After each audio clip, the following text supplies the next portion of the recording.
Asjha Cooper, one of the stars of Black as Night, October 1st, Amazon Prime Video.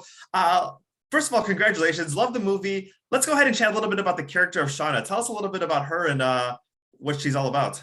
Yeah, so Shauna is this 15-year-old girl from New Orleans that, is dealing with a lot of things that girls deal with, a little, insecure and trying to figure out herself and gain her confidence. But then she's also trying to avenge her mother's death, who was murdered by vampires. So that's also not very normal and not what a lot of teenagers have to deal with. So she's having to figure that out. But yeah, and so she tackles that with a group of friends, and it's pretty exciting. It's thrilling, but it also has a lot of with the mention of Katrina. I don't think I'm spoiling too much of the movie away, but I think sometimes when you watch horror movies or suspense films, it's something that happened 200 years ago, 500 years ago, and you kind of have to get into that world. But this is something that a lot of people can relate to, especially in New Orleans. Exactly. Yeah, I mean, it's the movie was filmed in New Orleans. It's based in New Orleans. My character grew up in New Orleans, and so it's like Katrina is very much a part of that world. It's still to this day. Yes, it happened years ago, but for a lot of people, they can remember that like it was just yesterday because the effects are still lasting.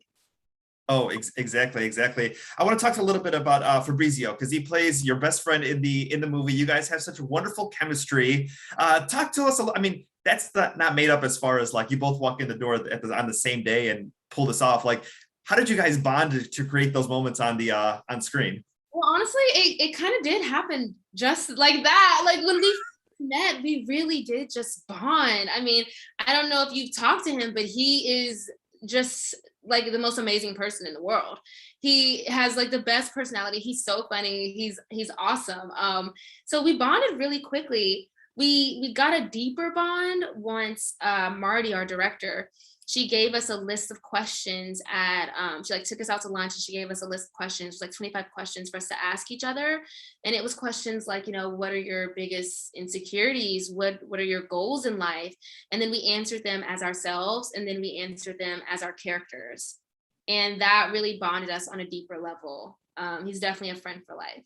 That's amazing. Now, especially this year, I think starting off with Candyman and with this movie as well too. A lot of people who normally didn't see themselves on screen or to be the heroes, especially in a horror genre movie, are getting to see that. What has been the fan response, especially people reaching out to you on social media, being able to to see you as the heroine of this movie, especially in 2021. Okay. So no one has asked me that question, and the movie hasn't come out yet. So it hasn't been like a huge thing, but I have seen a lot of just tweets, and I've gotten a few DMs where people are saying like, a black vampire, like they are really excited. I've seen people say like a black Buffy the Vampire Slayer, and they just can't wait to see it. They can't wait for it to come out because they're getting to see themselves. And I've seen one tweet that's like, I already know what I'm dressing up for for Halloween, and I'm like, yes girl, do it, yes, be me.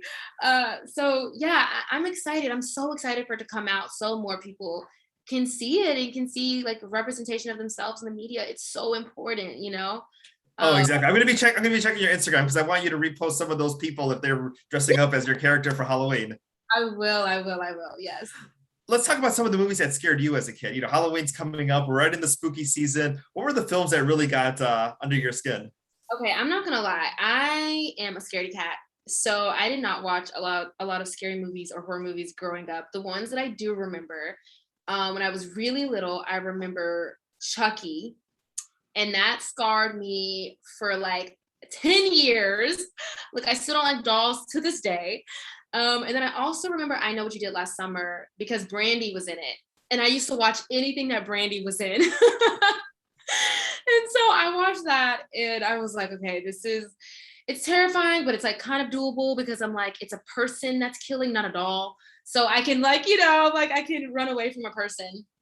And then it's so funny because I was super into like vampire-y things, but not the scary things. So I was really into like the Vampire Diaries and Twilight. I love vampire stuff.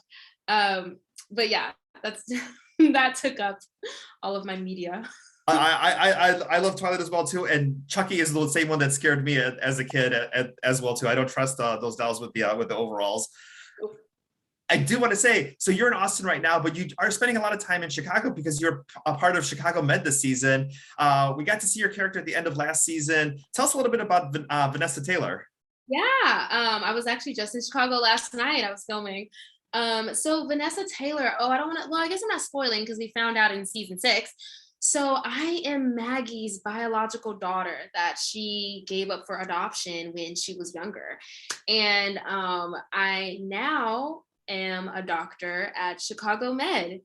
And so you're going to try to see me find my way, find my specialty as a doctor, and figure out my relationship with my mother, my biological mother, that I'm now working alongside of, who I had never met before.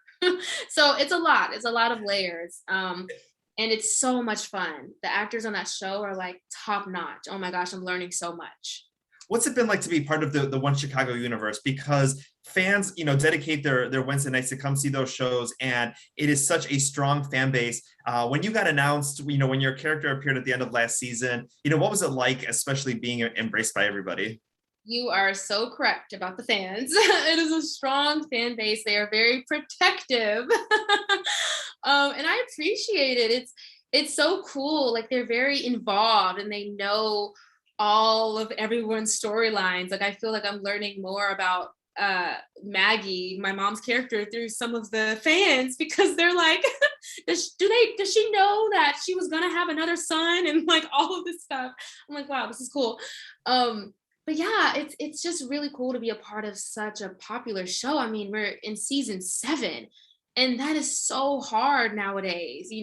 There's so much content out. So for a show to make it that long, I mean, that's just a testament to like the actors, the writers, the producers, the directors. Like, they're making a phenomenal show. They're making a phenomenal show. We can't wait to see you in Chicago more often. And as we get into this holiday season or Halloween season, Blackest Night, possibly a sequel. Would you be wanting to do more suspense type films, more films with vampires? I haven't heard anything, but I don't know if you saw the end of that movie. It did kind of, give a wink wink to a possibility. So let's just have everyone watch it so we can get those views in, and then we'll see. There you go. October 1st, Amazon Prime Video. Asjha, thank you so much for your time. Thank you so much.